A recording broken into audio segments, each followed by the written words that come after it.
കർത്താവിൻ്റെ അതിപരിശുദ്ധ നാമം വാഴ്ത്തപ്പെടുമാറാകട്ടെ.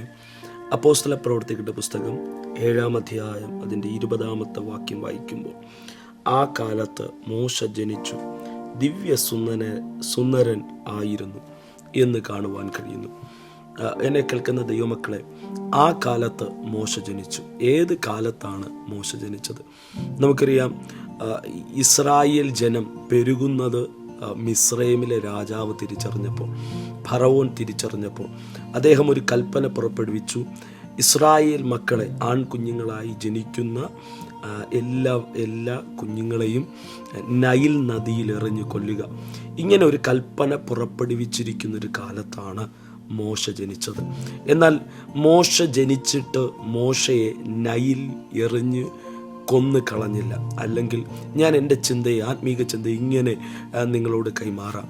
നൈലിന് മുക്കിക്കളയുവാൻ കഴിയാത്ത മോശ, അല്ലെങ്കിൽ നൈലിൽ മുങ്ങിപ്പോകാത്ത മോശ.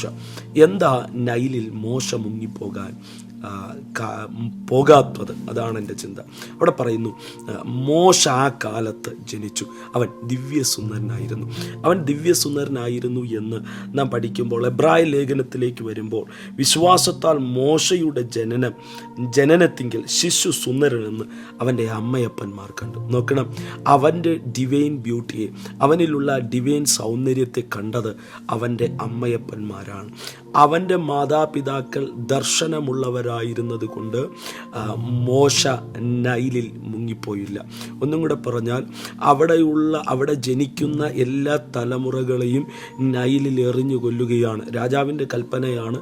രാജാവിൻ്റെ കൽപ്പനയെ ഭയന്ന് അവർ എല്ലാവരും എറിഞ്ഞു കൊന്നുകൊണ്ടിരിക്കുന്നൊരു കാലഘട്ടത്തിൽ ഇവൻ്റെ അമ്മയപ്പന്മാർ ഈ മോശയിലുള്ള ദിവ്യത്വത്തെ തിരിച്ചറിഞ്ഞു.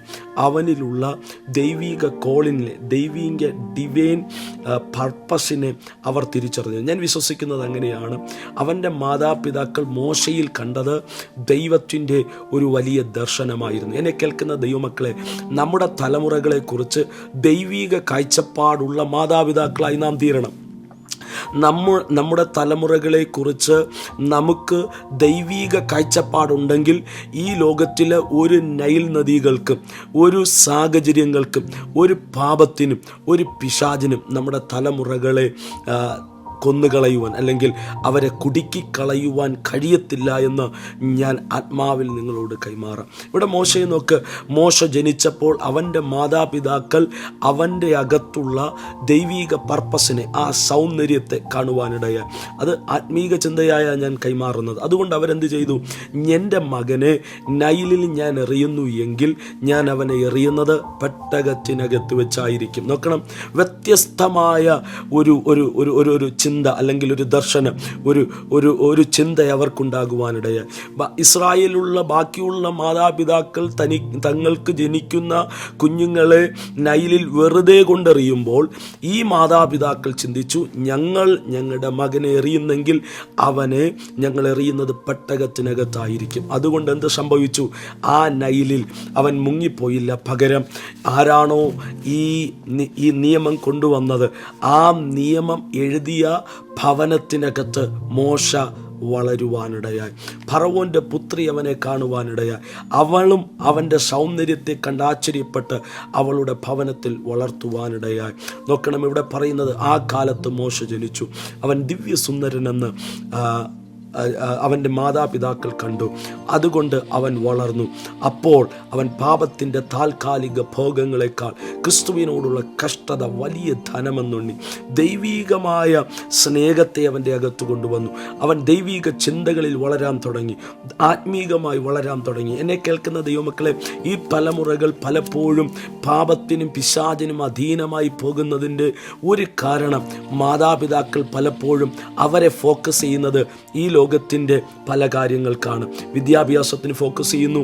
പിന്നെ ഈ ലോകത്തിൽ പല കാര്യങ്ങളും അച്ചീവ് ചെയ്യുവാൻ തക്കവണ്ണം അവരുടെ തലമുറകളെ ട്രെയിൻ ചെയ്യിപ്പിക്കുകയും അതിനുവേണ്ടി അവരെ ഫോക്കസ് ചെയ്യിപ്പിക്കുകയും അവരെ എഫോർട്ട് ചെയ്യിപ്പിക്കുകയും ചെയ്യുമ്പോൾ, എന്നെ കേൾക്കുന്ന ദൈവമക്കളോട് ഞാൻ ആത്മാവിൽ ഒരു ദൂത് കൈമാറാം. നമ്മുടെ തലമുറകൾ ദർശനമുള്ളവരായി തീരണമെങ്കിൽ, അവർ ഈ ലോകത്തെ വെറുത്ത്, പാപത്തെ വെറുത്ത്, പിശാചിനെ വെറുത്ത്, നോക്കണം, ഫറവോൻ്റെ പുത്രി എന്ന് വിളിക്കുന്നതിനേക്കാൾ ദൈവത്തിൻ്റെ കഷ്ടത തിരഞ്ഞെടുക്കണമെങ്കിൽ അവൻ വളർന്നത്, അവന് കൊടുത്ത ദർശനം, അവന് കിട്ടിയ ദൈവവചനം ആഴമായിരുന്നു. ഈ തലമുറയിൽ നമ്മുടെ തലമുറകൾ വ്യത്യസ്തരമായി തീരണമെങ്കിൽ, ഈ തലമുറയിൽ മോശയെപ്പോലെ ദൈവത്താൽ തിരഞ്ഞെടുക്കപ്പെട്ടവരായി വ്യത്യസ്തരായി ജീവിക്കണമെങ്കിൽ നാം അവരെ ട്രെയിൻ ചെയ്യേണ്ടത്, നാം അവരെ ഫോക്കസ് ചെയ്യേണ്ടത് ദൈവത്തിങ്കിലായിരിക്കണം. അതാണ് ഈ മാതാപിതാക്കൾ മോശയിൽ കണ്ടത്. അവൻ ഈ മോശയിലുള്ള ദൈവീക പദ്ധതി ആത്മാവിൽ സെൻസ് ചെയ്തപ്പോൾ, ആത്മാവിൽ തിരിച്ചറിഞ്ഞപ്പോൾ അവർ അവനെ വളർത്തിയത് ദൈവീക ഹിതപ്രകാരമായിരുന്നു. അവർ രക്ഷയ്ക്കായി വളരേണ്ടതിന് മായമില്ലാത്ത ദൈവത്തിൻ്റെ വചനം കുടിക്കുവാൻ കൊടുത്തു. ഞാൻ വിശ്വസിക്കുന്നത് അങ്ങനെയാണ്.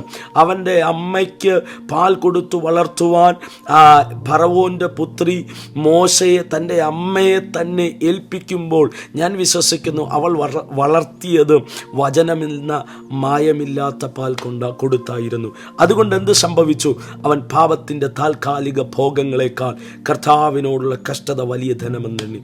എന്നെ കേൾക്കുന്ന ദൈവമക്കളെ, ഈ കാലത്ത് ഒരു തലമുറ പാപത്തിന് അധീനമായി പോകുമ്പോൾ നാം അവരിൽ നിന്ന് നമ്മുടെ തലമുറകളെ വലിച്ചെടുക്കണമെങ്കിൽ നമുക്കൊരു ദർശനം ഉണ്ടായിരിക്കണം. നമ്മൾ വെറുതെ ഈ ലോകമാകുന്ന നൈലിലേക്ക് നമ്മുടെ തലമുറകളെ തള്ളിവിടരുത്. അവരെ പെട്ടകത്തിനകത്താക്കി ആത്മാവിലാക്കി, പരിശുദ്ധാത്മാവിൽ നിറച്ച് വചനത്തെ പറഞ്ഞുകൊടുത്ത് ദൈവിക ഫോക്കസിനകത്താക്കി നമ്മൾ അവരെ, സ്തോത്രം, ഈ ലോകമാകുന്ന നൈലിലേക്ക് വിടാമെങ്കിൽ ഞാൻ വിശ്വസിക്കുന്നു ഈ ലോകമാകുന്ന നൈലിന് നമ്മുടെ തലമുറകളെ മുക്കിക്കളയുവാൻ കഴിയത്തില്ല. അതെ, നമുക്കങ്ങനെ ദൈവവചനത്തെ അവരിലേക്കാക്കി ഈ ലോകത്തിലേക്ക് പറഞ്ഞു വിടാമെന്ന് പറഞ്ഞുകൊണ്ട് ഞാൻ എൻ്റെ വാക്കിൽ നിന്ന് വിരാമിടുന്നു. ദൈവം നിങ്ങളെ ധാരാളമായി അനുഗ്രഹിക്കുമാറാകട്ടെ. ആമേൻ.